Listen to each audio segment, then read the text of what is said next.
So the muscle of the day is the pecs. We actually have two different pec muscles. The one that we think about the most is the pec major, and these flashcards actually split it up into two different ones. So the pectoralis major, if you want the technical one. So you have what they call the sternal division here. So it's connecting to the sternum, or that breastbone plate along here, a little bit on the bottom part of the rib cage as well. And it's kind of that fan shape. You can kind of see the direction of the muscle fibers, but they kind of converge into this one point on the upper arm. It's actually pretty low on the upper arm. The first time I saw that, I was pretty surprised. You have an outline of the second one here, the second division, still pec major, and this connects to the collarbone and then cycles down into the upper arm as well. So this is what they call, it's superficial, which means it's closer to the surface of the skin.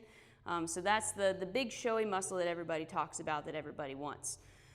The one that's under it, this is the pec minor. And so this is underneath the pec major. It's not as showy, you don't see it. It's even on bodybuilders, it's not something that's going to show up very well. We usually see the pec major, but the pec minor has a pretty pesky muscle. This is one that I've gotten really acquainted with. As you can see, it actually attaches to a part of the shoulder blade here. The shoulder blade is what's called an irregular bone.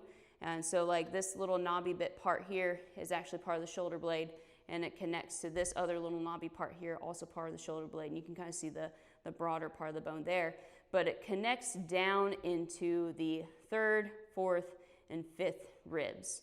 And so what this guy does, it helps stabilize the shoulder blade a little bit, but it can also move it up and over the rib cage here, kind of over top. And so if you have any like any of the office work or anything, you know, if you have the rounded shoulders and you can't get out of this position a little bit, it's really hard to get that chest expansion.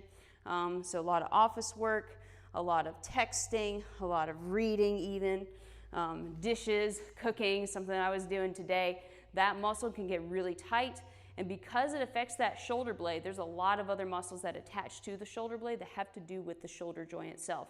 So if you're experiencing some shoulder pain, especially sometimes back here, that's the one that I had. It was these rotator cuff muscles that were super tight. If you're having some shoulder pain, that pec minor might be a culprit, especially if you tend to have the rounded back feel. So stretching that muscle out. Let me come back over here to show you how to stretch that actually. This is a good one. So this pec minor, we'll have the arm up here. I'm going to raise the elbow up higher than shoulder height. I'm still pressing the chest forward like the other versions.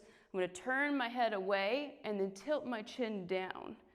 And then, got a couple neck pops there. That's nice, but that'll help. And even, I'm kind of like tilting the torso down a little bit as well, so I can get a big stretch across there.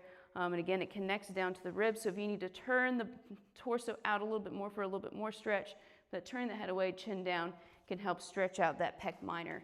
And that can help out with a lot of shoulder pain if you tend to have that rounded feel.